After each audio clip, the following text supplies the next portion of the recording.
నాకు తెలిసిన ఒక ఆమె ఉంది. ఆమె ఒక ఆత్మీయ సంఘంలో రక్షింపబడింది. మంచి ప్రార్థనాపరురాలు. ఏదైనా చెప్పు, మోకాళ్ళు వేసి ప్రార్థన చేయటం, దేవుణ్ణి అడగడం తప్ప రెండో తెలియని తల్లి. వృత్తికి చాకలి వృత్తి చేసేటువంటి మనిషి ఆమె. అంటే ఇళ్ళమ్మడి తిరిగి వాళ్ళు ఇడిచిన బట్టలు తీసుకొచ్చి, మూటలు గట్టి తీసుకొచ్చి, వాక్కి తీసుకెళ్ళి ఉతికేసుకునేటువంటి పరిస్థితి, రజక వృత్తి ఆమె. కానీ దేవుణ్ణి నమ్ముకుంది. మీరు ఇంట్రెస్ట్గా ఉన్నారా? కానీ వింతైన విషయం తెలుసా? అలాంటి కుటుంబానికి చెందిన ఆమె రోడ్డు మీద నడుస్తూ వెళ్తుంటే మంచాల మీద కూర్చున్న మగోళ్ళు లేచి నిలబడతారు. రియల్గా జరిగింది. మళ్ళీ ఈ కులం ఆ కులం అని లేదు. ఆమె ఏ బజార్లో గుండా పోతే ఆ బజార్లో మగోళ్ళు మంచాల మీద కూర్చున్న వాళ్ళు, అరుగుల మీద కూర్చున్న వాళ్ళు లేచి నిలబడతారు. మళ్ళీ ఆడ మనిషి ఆమెకు కుటుంబం, భర్త, ఆమె సంసారం ఆమెకుంది. కానీ ఆమె పోతుంటే వీళ్ళు లేచి నిలబడతారు. ఎందుకో తెలుసా? ఊరు మొత్తానికి తెలుసా ఆమె ప్రార్థన చేస్తే దేవుడు కదిలి చేసిన కార్యాలు ఆ ఊరిని గుప్పుమని ఎలా చేశాయి. దేవునికి స్తోత్రం కలుగును గాక. ఎలాంటి కార్యాలు తెలుసా? గేదె పాలి లేదనుకో, 2 రోజుల నుంచి పాలి లేదనుకో, పల్లెటూళ్ళలో మరి పశువులే కదా వస్తారు. ఇట్లా గేదె పాలి ఇట్లేదంటే పోయిద్ది, దాని మీద చేయించిద్ది, నిలబడి ప్రార్థన చేసిద్ది, భారంగా ప్రార్థన చేసి కూర్చోమ్మా అంటుంది. కదలకుండా గేదె పాలు ఇచ్చిద్ది. ఇంక మళ్ళీ తినటం అనేది ఉండదు, సైలెంట్గా పాలు ఇవ్వాల్సిందే. తేలు కుట్టిందని వస్తారు, ఎగురుకుంటా. తేలు కుట్టితే ఎట్టుంటుంది తెలుసా మీకు? ఎంతమందిని కుట్టింది? చేతులు ఎత్త. భలే హాయిగా ఉంటుంది అంట తేలు కుడితే. నొప్పి, సలుపు, భయం ఉంటుందంట, ఎగరటమే. అప్పుడు తేళ్ళు ఎక్కువ. ఆ తేలు గుళ్ళు వస్తారు. వస్తే వాడు ఎగురుకుంటా వచ్చేవాడు కూడా. బాగా వినండి అమ్మ, ఆడవాళ్ళు వినండి, మగవాళ్ళు కూడా వినండి. ప్రార్థన చేస్తే జీవం ఎలా ఉంది, దైవశక్తి ఎలా పనిచేసేది అనేది చెప్తున్నాను నేను. ఎగురుకుంటా వచ్చినవాడు కూడా నూనె తీసుకొని యేసు రక్తం చేయమని చెప్పని అక్కడ రాసి ప్రార్థన చేసి, అంతలావని ఎగిరేవాడు ఈ ప్రార్థన సరిగ్గా సైలెంట్గా కూర్చుంటాడు. అంతలావని ఎగిరేవాడు గందరగోళం అయిపోయాడు. ఈ ప్రార్థన ఆమేన్ అనేసరికి కదలకుండా కూర్చుంటాడు. తెలుసా? ఆ విషయం దిగిపోయింది. అలాగున ఆ ఊరు మొత్తంలో ఏ ప్రాబ్లం అయినా, జ్వరమైనా, రోగాలైనా, ఏ ఇబ్బంది అయినా సరే ఆమె దగ్గర రావటం, ప్రార్థన చేయించుకోవటం. భర్త గమనిస్తూ ఉన్నాడు. ఆయనకేమో యేసు ప్రభు తెలియదు. ఆయన ఏమనుకుంటున్నాడంటే మా ఆవిడ మంత్రగత్తి అనుకుంటున్నాడు. రోజు అడుగుతాడంట, ఆ మంత్రం ఎందుకు చెప్పవే నాకని. మంత్రం లేదు, పాడు లేదా, యేసునామంలో ప్రార్థన చేస్తానంతే, ఏ మంత్రం లేదు, పాడు లేదు, నా ప్రభు శక్తి వాళ్ళని తాగుతుంది, స్వస్థత పొందుతున్నారు అంతేనయ్యా అంటే ఎగిరితంతాడంట. తెలుసా? నా దగ్గర నాటకాలు ఆడతావే, భర్త దగ్గర దాచొచ్చా? నా దగ్గరే దాస్తున్నావు అంటే మామూలు దానివి కాదు, నువ్వు ఏం దాచావో నా దగ్గర అని కొట్టేవాడంట. మళ్ళీ ఎవడన్నా తేలు కుట్టినోడు వస్తే ఆయన కళ్ళ ముందే అక్క తేలు కుట్టింది అక్క అనుకుంటా వస్తే ఆమెతో నూనె రాసి ప్రార్థన చేస్తే ప్రార్థన ఆమెనైనా సరిగ్గా తగ్గిపోతుంది. మళ్ళీ బాత్రూంలో బకెట్ తీసుకెళ్ళి నీళ్ళు పెడతాడంట. ఆమె పోసుకునేటప్పుడు ఆమె బకెట్ నీళ్ళు తీసుకెళ్ళి, ఇదిగో నీ భర్తను అయి ఉండి నేను నీళ్లు మోస్తున్నాను, ఆ మంత్రం ఎందుకు చెప్పవే అంటాడంట. అప్పట్లో ఈ మంత్రాలు ఉండే ఆయన ఏమనుకుంటున్నాడంటే ఆవిడ మంత్రగత్త అనుకుంటున్నాడు. ఆమె చెప్పింది ఒకటే సమాధానం, ఏ మంత్రం లేదయ్యా, ఏ తంత్రం లేదు, నా ప్రభు నామంలో శక్తి అయ్యేది, యేసు నామంలో ఉన్న బలం అది, ఆ నామం అన్ని నామముల కంటే పైనామము, ఆ నామం ఎత్తి ప్రార్థన చేస్తే దాని వల్ల జరుగుతున్న ప్రభావం ఇది. నీకు అర్థం కావట్లేదు నేను చెప్పినా, నాకు మంత్రాలు తెలియచావయ్యా, నేను అసలు ఆ సెక్షన్ నాది కాదు అని ప్రార్థన చేసుకునేదాన్ని, నాకేం తెలుసా ఈ మంత్రతంత్రాలు. మళ్ళీ పటాపటా కొట్టేవాడు, నా దగ్గర దాస్తావని. ఒకరోజు పొలానికి వెళ్ళాడు, బామ్మర్ది వరుస అయ్యేవాడిని తీసుకొని పొలానికి వెళ్తే ఆ పొలంలో పని చేస్తుంటే, ఆ పని చేసేటప్పుడు ఈ బామ్మర్ది వరుస అయ్యేవాడికి మండ్రగబ్బ కుట్టింది. వాడు ఎగటం మొదలు పెట్టాడు, బాగా అయిపోయింది నా పని అని. కొంతమందికి ధనుర్వాతం అనే జబ్బు ఉంటుంది. కాస్త ఇట్లాంటి వాతపు ఒళ్ళు ఉన్నోళ్ళు, ఇట్లాంటి జరిగినప్పుడు ప్రాణాలు కూడా పోయే అవకాశం ఉంటాడు. తలకిందులు అయిపోయి కళ్ళు తేలేసాడు. ఏందిరా ఇది పుట్టింది బావా అని చూస్తే అది మండ్రగబ్బ. అది ఏం కాదురా అంటే ఇటు తేలేస్తున్నాడు కళ్ళు. అయిపోయింది బావ, నేను బతకను బావ అని చెప్పి తీసుకెళ్ళి చెట్టు కింద బండేసి, ఇంటికి పోదాంరా, మీ అప్పగా అప్ప ఏదో అంటదరా, 4 ముక్కలు అంటది, ఊరకనే దగ్గర ఎందుకు భయపడతావు అంటే, ఏ కాదు బావా, ఆడదాకా వచ్చే పరిస్థితి లేదు, నా పని అయిపోయింది అంటున్నాడు. అప్పుడు ఏం చేయాలా, ఈయనకి అర్థం కాక ఆ తలగొడ్డు తీసి, ఆ పారాడబడేసి తలగొడ్డు తీసి మెడలో వేసుకొని, కాలువలు పడతాయిగా పొలాల్లో, ఆ కాలువ దగ్గరికి వెళ్ళి కాళ్ళు చేతులు కడుక్కొని దోసెడితో నీళ్లు తీసుకొచ్చి ఆడికి ఏడైతే తేలు గుట్టిందో ఆడబోసి వాళ్ళ ఆవిడ మోకాళ్ళు వేసిద్దిగా, అట్నే మోకాళ్ళు వేసి అప్పుడు ప్రార్థన చేస్తున్నాడంట. ఏమన్నా తెలుసా, నా భార్య దేవుడైన యేసు ప్రభువా, నా భార్య దేవుడైన యేసు ప్రభువా, నీకు ఎట్ట చెప్పాలో ఏం చేయాలో నాకైతే తెలియదు, ఆ అమ్మకి తెలుసు, నాకు తెలియదు. వీడు చచ్చేటట్టు అదురుపోయి, దయచేసి ఇన్ని బాగు చేయి, ఇన్ని స్వస్థపరచు, వీడికి ఆ విషయం విరిగిపోవాలి యేసు ప్రభువా, యేసు ప్రభువా అని చెప్పని ఇక మొత్తుకుంటున్నాడు. అది ఇంత వాడు నిద్రపట్టాడు.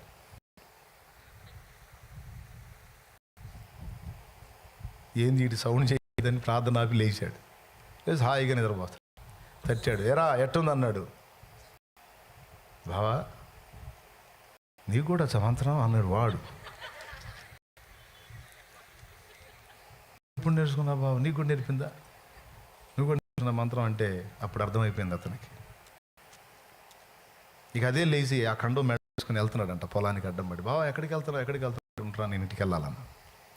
ఏడుస్తున్నాడు, ఏడుస్తా వెళ్తున్నాడు. ఎందుకు ఏడుస్తున్నావు, ఏం జరుగుతుంది, ఏం బావరా, పోదాం ఉండు అంటే, ఆగురా నేను వెళ్ళాలా అని చెప్పి నేరుగా ఇంటికి వెళ్ళిపోయి భార్య 2 కాళ్ళు పట్టుకొని ఏడ్చాడు, నన్ను క్షమించమ్మా అని. నన్ను క్షమించమ్మా అని 2 కాళ్ళు పట్టుకొని ఏడ్చాడంట, భార్య కాళ్ళు పట్టుకొని. ఎందుకయ్యా ఇట్లా చేస్తున్నావు, ఎందుకయ్యా ఏం చేసావు. ఎందుకంటే మెంటలోడు కదా, మళ్ళీ కాళ్ళు నీళ్లు తోడతాడు, కొడతాడుగా, కాళ్ళు పట్టుకుని మళ్ళీ ఏం కొడతాడు, కాళ్ళు ఆడిపోతున్నామే. అప్పుడు చెప్పాడు, ఏడుస్తా చెప్పాడు, నిజంగా నువ్వు ఏ మంత్రగతివో ఏ మంత్రం ఉందో నీ అనుకున్నాను. కాదు, మంత్రం లేదు, తంత్రం లేదు, నీవు నమ్మిన దేవుని నామంలోనే శక్తి ఉంది. అది యేసునామం, అది యేసునామం. ఆ ఊర్లో మొదటి సేవకుడు ఆయన అయ్యాడు. ఆమె భర్త మొదటి సేవకుడు అయ్యాడు. ఆయన ఆమె ఇద్దరు కలిసి సేవ చేసి అనేక దేవుని కొరకు సంపాదించారు. ఆ ప్రాంతంలో క్రీస్తుకు సాక్షులుగా నిలబడ్డారు. దేవుని కొరకు త్యాగపూరితమైన బుద్ధి కలిగి ప్రతిష్ట కలిగి మనం నిలబడితే మనలోకి వస్తాడమ్మా. ఆయన నివాసం ఉంటాడు. పరిశుద్ధాత్ముడు మనం అభిషేక రూపమై ఉండి మనం తాకిన వ్యక్తుల్ని స్వస్థపరుస్తాడు. మనం అడుగుపెట్టిన స్థలమును ఆశీర్వదిస్తాడు. మనం అడుగుపెట్టిన ఇళ్లను ఆశీర్వదిస్తాడు. మనం మాట్లాడిన వ్యక్తుల హృదయాల్లో మార్పు తీసుకొస్తాడు. ఎక్కడ మనం నిలబడితే అక్కడ ఆయన సన్నిధిని ప్రత్యక్షపరుస్తాడు. సచ్చినా బతికినా అలాంటి బతకాలి. సమాజానికి 10 మంది దీవెనకరంగా 4 ఆత్మల్ని రక్షించే విధంగా బ్రతకాలి. ఎవరికి ఉపయోగం లేని బతుకు ఎందుకు? సరైన భక్తి ఆత్మీయత లేని బతుకు ఎందుకు? ఈరోజు ఈ మెట్టులో మనం రావడానికి ముందు మనం ఏం చేసుకోవాలని చెప్తున్నాను. త్యాగానికి సిద్ధపడాలి, తెగించడానికి సిద్ధపడాలి. మనం ప్రతిష్ఠితులం కావాలి. ఏం కావాలి మనం? మనల్ని మనం ప్రతిష్ఠ చేసుకోవాలి, తెగించాలి. రోడ్డు పక్కన అడుక్కుంటున్నాడు కళ్ళు లేనివాడు. జనసమూహం గుంపులుగా పోతా ఉన్నారు రోడ్డు. కళ్ళు లేని వాళ్ళకి చెవులేగా పనిచేసేదే. ఎప్పుడు ఇంతమంది గుంపు రోడ్డు మీద పోవటం నేను చూడలేదు బాబు. అయ్యా ఇంతమంది గుంపులు వెళ్తున్నారు, ఏం జరుగుతుందయ్యా, ఎవరు పోతున్నారు? వాళ్ళలో ఒకడు అన్నాడు, నీకు తెలియదా, నజరేయుడగు యేసు ఈ మార్గాన పోతున్నాడు. యేసు ప్రభువా? ఇప్పుడు నా ముందు పోయింది యేసు ప్రభువా అని నిశ్చేష్టుడైపోయి, అయ్యా ఎంత దూరం పోయి ఉంటాడు అని అడిగాడు. దాటిపోయాడు, చాలా దూరమే పోయాడు, నీకు అందడు. వేసాడు కేక. దావీదు కుమారుడా, దావీదు కుమారుడా యేసు, నన్ను కరుణించయ్యా, నీకోసమే నేనున్నాను. ఏ ఆశ లేదు, ఇంకా నాకు వేరే నిరీక్షణ లేదు. అంధకారం అయిపోయిన నా జీవితాన్ని ఏనాటికైనా నువ్వు వస్తావు, వెలిగిస్తావని ఎదురు చూస్తా ఉన్నాను. నా దాకా వచ్చి దాటిపోతున్నావా? ఈ గుడ్డోడు నీ కనపడలేదా?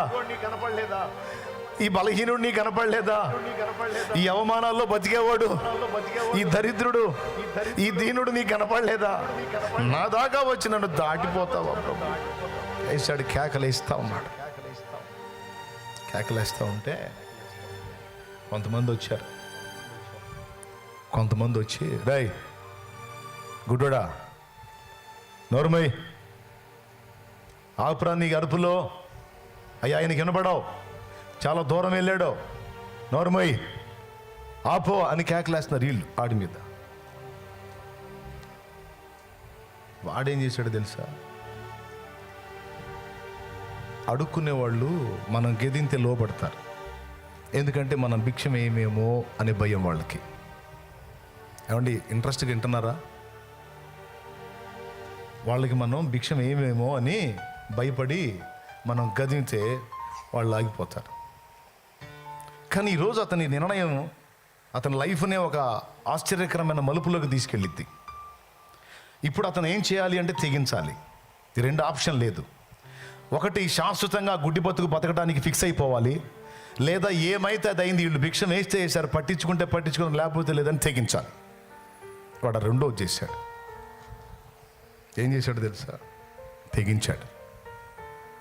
తెగించేశాడు. ఇంకా పెద్ద కేకలేశాడు, దావీదు కుమారుడా నన్ను దాటిపోకయ్యా,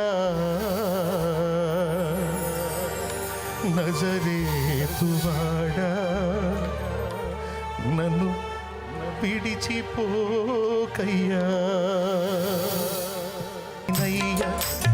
నువ్వు తెరువవా మగవాడినయ్యా, నా స్వరము నీయవా గుడ్డివాడిన. ఏమండి, వాడు ఎందుకు తెగించాడో తెలుసా?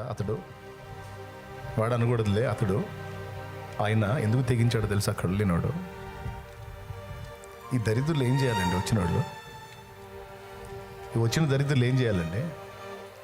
స్వస్థపరిచే దేవుడు సమీపంలో ఉంటే, అరే రే రే రే రే వీడు గుడ్డోడురా, ఆ గుడ్డోడు కళ్ళు తెరిచేవాడు, ఆయన పోతున్నాడు, ఈ తిక్కులోడు చూడలేదనుకుంటా, కళ్ళు లేవుగా, మనమన్నా తీసుకెళ్దాం, ఆ యేసుప్రభుని ఆపండిరా, వేయండిరా, కేకేయండిరా, మనం వరుద్దాం, పాండిరా, ఆయన ఆపండిరా, వీడిని తీసుకెళ్దాం ఆయన దగ్గరికి అనుకోవాలి కదండి. ఈ దరిద్రులు అనుకోవాలి కదండి. వీళ్ళు ఇతన్ని ఆయన దగ్గరికి చేర్చడానికి సహాయం చేయకపోగా, వీళ్ళు కేకలేసి ఆయన ఆపకపోగా, వీనిని ఆయన దగ్గరికి చేర్చకపోగా, ఆయనకు మొత్తుకుంటున్నవాడు నోరు మూపిస్తున్నారు, ఆయనకు మొర్ర పెట్టుకుంటున్నవాడు నోరు మూపిస్తున్నారు. ఈ దరిద్రులు వాళ్ళ మాట ఎందుకు లెక్క చేయాలండి? అతడు బాగుపడటం ఇష్టం లేని రకాలు ఇవి. జీవితం బాగుపడటం, ఆశీర్వదించబడటం, రూపాంతరం చెందడం ఇష్టం లేని బ్రతుకులు ఇవి. వీళ్ళు సాయం చేయరు, సాయం చేసే దగ్గరికి వీళ్ళు పోనీరు, ఇంకా చెప్పాలంటే నోళ్ళు మూపిస్తారు. వీళ్ళు కడుపు మండిపోయింది వాడికి.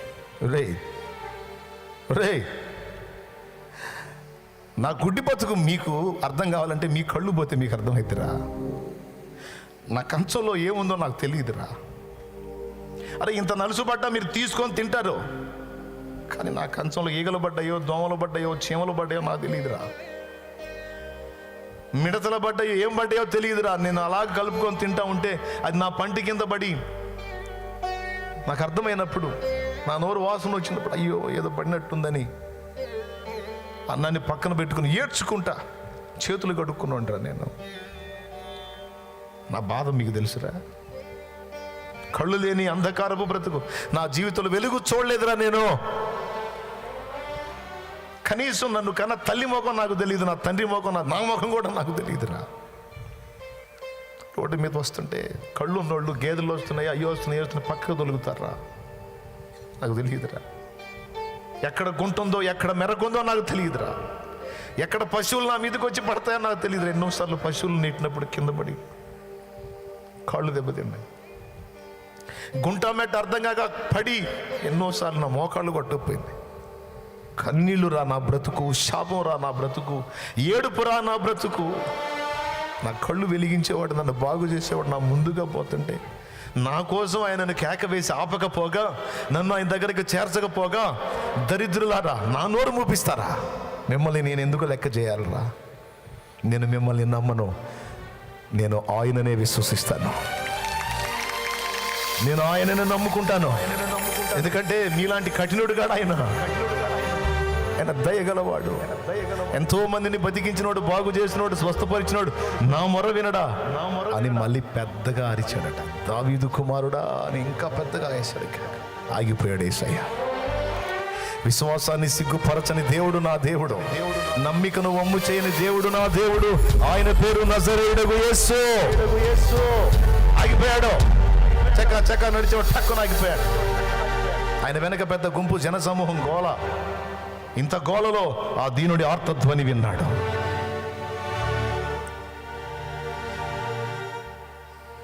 ఆగి అటు చూపించి వారిని నా యొద్దకు తీసుకుని రండి అన్నాడు. అప్పుడు దాకా గెదివినోళ్ళు లేదు, అప్పుడు దాకా నోర్మై గుడ్డోడా అని అరిసినోళ్ళు లేదు. బాయ్ ఆయన ఆగాడు, ఆయన నీకోసం రమ్మంటున్నాడు. పద పాపం, పద పాపం, కళ్ళు లేనోడు బాగు చేస్తాడులే, పద. ఒరే అప్పుడు అంతకుముందే గదివి తిరిగదురా, అంతకుముందే గోల్ చేసి తిరిగి గందరగోళం చేస్తే నోరుమై నీకు భిక్షమేమంటే. ఇప్పుడే ఆయన ఆగేసరికి, నా కోసం ఆగేసరికి దయ కలిగిందా నా మీద? సర్లే పని. ఆయన నిన్ను పిలుస్తున్నాడు, నీ కోసం ఆగాడు అనేసరికి ముందు ఏం చేశాడో తెలుసా? ఫస్ట్ కేకేశాడు. కేక వేయటానికి తెగించాడు, ఆర్తధ్వని చేశాడు. దాన్ని అడ్డగించే వాళ్ళు వస్తే వాళ్ళకి ఎదిరించి తెగించి ఇంకా ఆర్తధ్వని ఎక్కువగా చేశాడు. యేసు నీ కొరకు ఆగాడు, నిలిచున్నాడు అన్న విషయం తెలుసుకుంది. రెండో పని ఏం చేశాడో తెలుసా? చేతిలో ఉన్న కర్ర పరుచుకొని అడుక్కుంటాడు కదా బట్ట, అప్పటిదాకా ఆ గుడ్డితనానికి ఆధారమైనవి ఏవైతే ఉన్నాయో వాటిని ఇస్సిరి అవతల పడేశాడు. ఎందుకో తెలుసా? విన్నాడు నా ఆర్తధ్వని, వస్తాయి నా కళ్ళు. విన్నాడు నా ఆర్తధ్వని, ఆగాడు నా ప్రభు. మారిపోయింది ఇక నా జీవితం, మారిపోయింది ఇక నా జీవితం. కళ్ళు వచ్చినప్పుడు కదా అవన్నీ పారేయాల్సింది. ఒక్కసారి ఆలోచించండి, కళ్ళు వచ్చినప్పుడు కదా అవన్నీ పారేయాల్సింది. ఇదేంది రాకుండానే పారేశాడు? ఒకవేళ ఆయన కళ్ళు ఇగిపోతే ఏమైంది? ఆ అనుమానం అతనికి లేదు, ఆ అనుమానం అతనికి లేదు. విశ్వాసం ఉంది. ఈరోజు మనలో అలాంటి నిశ్చయిత ఎంతమందికి ఉంది? ప్రార్థన చేసి ఆర్తధ్వని చేస్తాం, ఆర్తధ్వని ఆయన దగ్గరికి వెళ్ళింది, జవాబు వచ్చింది ఖాయము అనే నిశ్చయితతో వాడు తెగించినట్టు తెగించేవాళ్ళు ఎంతమంది? 3 తెగించాడు. మొట్టమొదటిది దాటిపోయాడు, ఇంకేం అందుతాడు అనుకోలేదు. వేద్దాం కేక, వినపడ్డ కాడికి వినపడిద్దని పెద్దగా కేక వేయటానికి తెగించాడు. రెండవది అడ్డగించే వాళ్ళని ఎదిరించడానికి తెగించాడు. మూడవది ఆ పాత స్థితిని, ఆ పాత గతిని, ఆ పాత అనుభవాల్ని విసర్జించడానికి ఇష్టపడ్డాడు. పాత అనుభవాలని, ఆ పాత శాపగ్రస్తమైన జీవితాన్ని ఇక నాకు అక్కర్లేదు, నా ప్రభు నా స్వరం విన్నాడు, నా కోసం ఆగాడు, నేను ఆయన దగ్గరికి వెళ్ళిపోతాను, నేను ఆయన దగ్గరికి వెళ్తాను. నా జీవితం విప్లవాత్మకంగా మార్చగలిగే సమర్థుడు నా కోసం నిలబడ్డాడు, నేను ఆయన యందు విశ్వాసం ఉంచుతున్నాను, నేను ఆయన మీద ఆనుకుంటానని ఈ ప్రాచీన అనుభవాలన్నీ విసర్జించాడు. ఈరోజు ఇక్కడ కూర్చున్న మీతో నా దేవుడు మాట్లాడుతున్నాడు. ఇక్కడ కూర్చున్న మీతో నా తండ్రి మాట్లాడుతున్నాడు. ఈరోజు నీ కోసం ఆయన నిలిచున్నాడు. ప్రభువుకి నువ్వు కావాలి, ప్రభువుకి నువ్వు కావాలి. నీ జీవితం ఆయనకు అందుబాటులోకి వస్తే ఆయన రక్తంతో నిన్ను కడిగి పరిశుద్ధపరిచి నూతనమైన జీవాన్ని నీకు ఇచ్చి సమాజానికి ఆశీర్వాద కారణంగా, సమాజానికి దీవెనకరంగా, అనేక మందికి నువ్వు ఒక ఆశీర్వాదంగా మారేటట్టు నిన్ను చేయడానికి నా ప్రభు నీ కోసం ఎదురు చూస్తున్నాడు. నా ప్రభువుకి నువ్వు కావాలి అంటున్నాడు ఆయన. తెగించగలవా యేసయ్య కోసం? ప్రాచీన జీవితాన్ని విసర్జించి నూతన జన్మ అనుభవంలోనికి రావడానికి తెగించగలవా? నీ జీవితాన్ని యేసు ప్రభు చేతికి అప్పగించడానికి తెగించగలవా?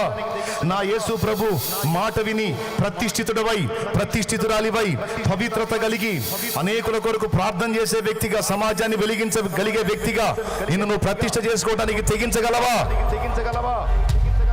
నువ్వు అలా తెగించి నిలబడితే నిన్ను వెలిగించడానికి నా దేవుడు సిద్ధం. 2006వ సంవత్సరంలో నేను నిలబడ్డా. నా ప్రభువా, ఇదిగో నేను సిద్ధపడుతున్నాను ప్రభువా, నువ్వు చెప్పిన వాటన్నిటిని నెరవేర్చడానికి నేను తెగిస్తున్నాను తండ్రి అని నిలిచాను.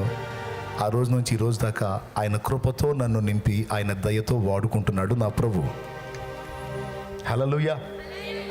దానికంటే ముందు ఒకదానికి తెగించాను. నా కుటుంబ సభ్యులు ఎవరు మారలా.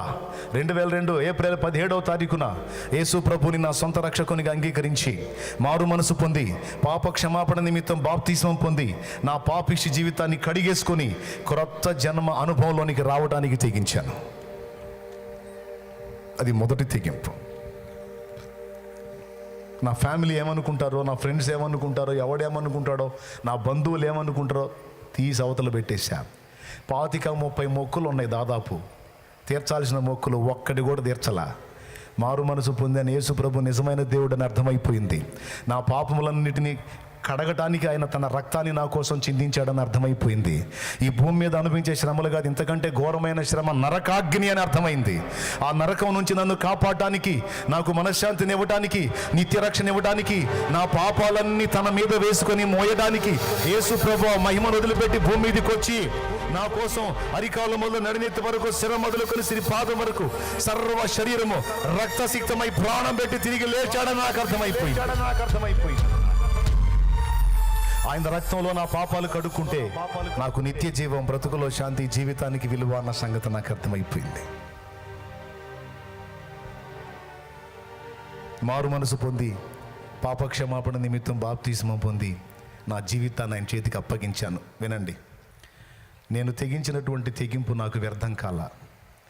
సరైన టైంలో నేను తీసుకున్న సరైన నిర్ణయం నా లైఫ్ని ఆశ్చర్యకరమైన మలుపు తిప్పి నా బ్రతుకును ధన్యం చేసింది. కొడితే గట్టిగా. ఈరోజు ఇక్కడ బాప్తిస్మం పొందిన వాళ్ళు ఎంతమందో చేతులు ఎత్తండి. పొందిన వాళ్ళు దించండి.